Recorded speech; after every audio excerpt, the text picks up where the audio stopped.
इस बात में कोई दो राय नहीं है कि DCU से जो हमने सिनेमैटिक यूनिवर्स की उम्मीद लगाई थी, उसका आइडियल वर्जन हमें अब तक सही रूप से देखने को नहीं मिला है। जहां पर DCU ने अपने बिखरे बिखरे अप्रोच से DC का एक बहुत ही लिमिटेड परसेप्शन कैजुअल और मास ऑडियंस के सामने प्रेजेंट किया है, जो आमतौर पर अभी तक हिट और मिस ही साबित हुई हैं।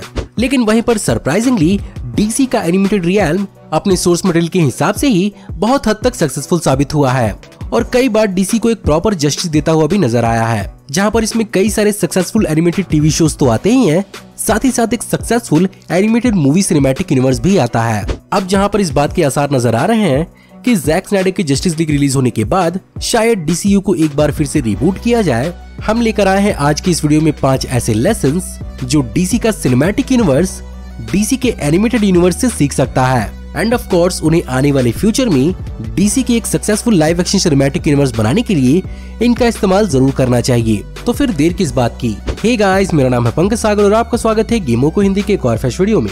Now without wasting any more time, let's get started.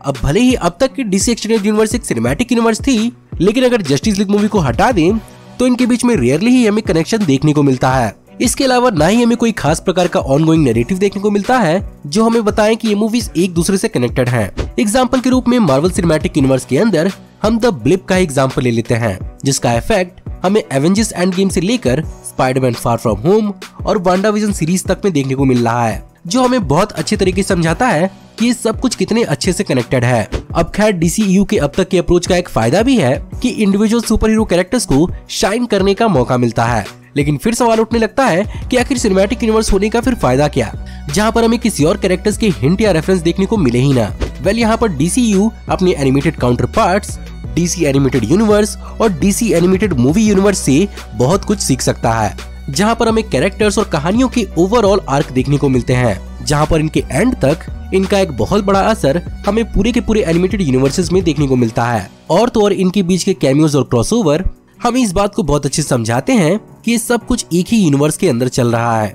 साथ ही साथ ये यूनिवर्सेस को और भी ज्यादा एक्सपेंड करने में हेल्प करते हैं। इसीलिए अगर वार्नर ब्रोस DCU को एक सिनेमैटिक यूनिवर्स की तरह दिखाना चाहता है तो उसे अपने ही क्रिएटेड इन यूनिवर्सेस को नजरअंदाज बिल्कुल नहीं करना चाहिए और उसे इन्हें as a source of inspiration देखना चाहिए।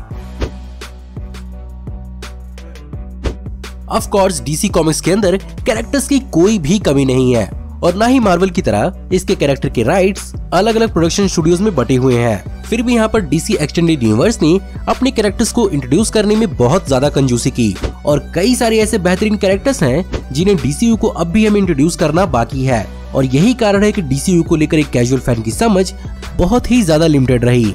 लेकिन अगर यहाँ पर DCEU अपने एनिमेटेड काउंटर पार्ट्स की तरह अपने वैरायटीज ऑफ कैरेक्टर्स को इंट्रोड्यूस करते और उन कैरेक्टर्स को समझाने में थोड़ा ज्यादा टाइम बिताते तो शायद DCU का परसेप्शन हमारे बीच थोड़ा ज्यादा बेहतर होता। जहाँ पर अगर बात करें DCEU की तो इसने अपने टोटल रन में हमें DC के कई सारे कैरेक्टर्स के बारे में बहुत अच्छे से एक्सप्लेन किया, जहाँ पर कई सारे कैरेक्टर्स की अपनी ओरिजिनल टीवी शोज तो आई ही, साथ ही साथ उन पर डेडिकेटेड मूवीज और एपिसोड्स लाकर हमें उन कैरेक्टर्स और उससे जुड़ी हुई चीजों के बारे में समझाने में DCEU काफी ज्यादा सक्सेसफुल रहा। और मेरे हिसाब से आज जितनी भी एक्साइटमेंट DCU के नए मूवी या नए कैरेक्टर के बारे में होती है, उसका एक बहुत बड़ा श्रेय DCEU को भी जाता है। यही कारण है कि ये पर्टिकुलर तरीका DC को भी अपने सिनेमैटिक मूवीज के अंदर भी यूज करना चाहिए। वैसे तो टेक्निकली हमें अभी तक DCU की डिजायर्ड जस्टिस लीग देखने को नहीं मिली है और उसे देखने का सौभाग्य हमें इस साल जैक स्नाइडर के कट के साथ ही मिलेगा। लेकिन अगर फिर भी कंपैरिजन करें तो DCU का जो जस्टिस लीग हमें देखने को मिला है वो अपने इन एनिमेटेड काउंटर पार्ट्स के आगे कहीं भी नहीं टिकता। जहां पर 2017 की जस्टिस लीग मूवी में जस्टिस लीग को एक बहुत ही बेसिक लेवल पर दिखाया गया है और तो और अब तक DCU के अंदर हमें जस्टिस लीग के कई सारे की मेंबर्स को इंट्रोड्यूस भी नहीं किया गया है। जहां पर DCEU में Hawkgirl, Martian Manhunter, Green Lantern जैसे superheroes mainstream Justice League superheroes थे। इतना ही नहीं, एनिमेटेड मूवीज और टीवी शोज ने जस्टिस लीग के कई सारे अल्टरनेट वर्जन्स को भी एक्सप्लोर किया। साथ ही साथ कई बार उनके सुपर पावर्स पर खुद सवाल भी उठाए, जिसने हमें लिटरली जस्टिस लीग को अलग अलग एंगल से देखने और समझने में बहुत ज्यादा हेल्प की। खैर, मैं उम्मीद यही करता हूँ कि जैक स्नाइडर की जस्टिस लीग हमारी सोच से भी ज्यादा बेहतर होगी और फाइनली हम सबका एक परफेक्ट जस्टिस लीग मूवी देखने का सपना पूरा हो पाएगा।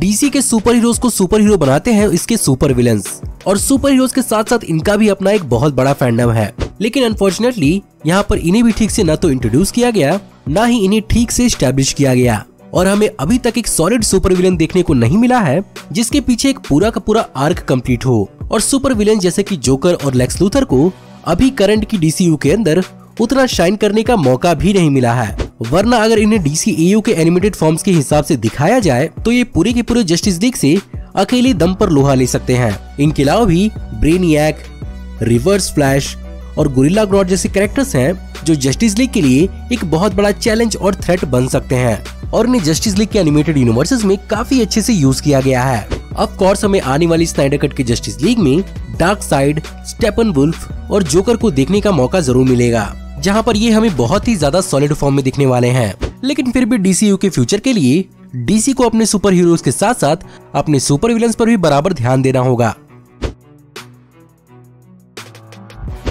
अगर अब तक की डीसीयू की कोई सबसे बड़ी कमी रही है तो वो कमी रही है विजन की, यानी एक क्लियर कट प्लान और मोटिव की, जहां पर अगर सब कुछ जैक स्नाइडर के इनिशियल प्लान्स के हिसाब से होता तो आज डीसीयू को अलग अलग डायरेक्शंस में बिखरना नहीं पड़ता, और आज शायद एमसीयू को डीसीयू एक बहुत कड़ी टक्कर दे रहा होता। बट सरप्राइजिंगली वार्नर ब्रोस ने अपनी एनिमेशन के रियल में मूवीज और टीवी शोज, यहाँ तक कि CW की लाइव एक्शन टीवी शोज में भी एक परफेक्ट ऑर्डर और सीक्वेंस क्रिएट किया है, जहाँ पर भले ही डीसी एक्सटेंडेड यूनिवर्स उतनी हिट साबित नहीं हुई हो, लेकिन डीसी की एनिमेटेड मूवी यूनिवर्स ने डीसीयू के पैरेलली बहुत ज्यादा रॉकिंग साबित हुई है, जहाँ पर वार्नर ब्रोस ने 30 एनिमेटेड मूवीज बनाई, और इसकी conclusive movie justice league dark apocalypse war काफी ज्यादा हिट साबित हुई। यहाँ तक कि इसे कंप्लीट करने के बाद नए एनिमेटेड सिनेमैटिक यूनिवर्स की शुरुआत भी कर दी है।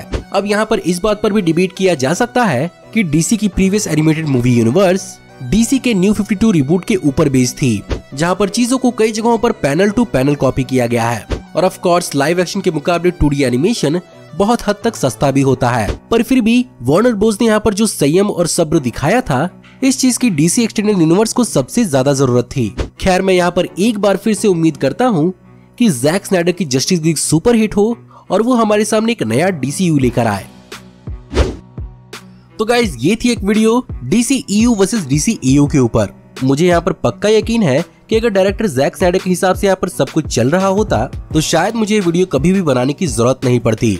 लेकिन वार्नर ब्रोस ने जो डीसीयू का हाल किया वो डीसी के कैरेक्टर्स और डीसी डिजर्व नहीं करता। मुझे मालूम है वार्नर ब्रोस के अंदर बैठे हुए लोग बेवकूफ नहीं है, लेकिन फिर भी अपने इन बेहतरीन और फेमस कैरेक्टर्स को एक अलग ही अनडिफाइंड डायरेक्शन में ले जाना ये भी कहीं की कोई समझदारी नहीं है। और उनके सामने इतने बेहतरीन सोर्स ऑफ इंस्पिरेशन होने के बावजूद भी मैं हैरान हूँ कि उन्होंने इनसे इंस्पिरेशन क्यों नहीं ली। खैर, इस वीडियो में बताई हुई ये सारी की सारी मेरी अपनी ओपिनियन थी। इन पॉइंट्स के ऊपर आपका क्या सोचना है मुझे कमेंट में जरूर बताइएगा। साथ ही साथ अगर आपको आज की वीडियो पसंद आई हो तो इस वीडियो को लाइक करिएगा। हमारी आने वाली ऐसी ऑसम वीडियोस को देखते रहने के लिए हमारे चैनल को सब्सक्राइब करिए, बेल वाले आइकन को दबाइए और हमारी वीडियोस को बिना मिस किए हुए एंजॉय करते रहिए। और अगर आप चाहें तो इस वीडियो को लिंक को अपने दोस्तों ग्रुप्स के बीच में जितना हो सके उतना शेयर करें। Thank you for watching. See you in the next video. Till then, take care. Goodbye.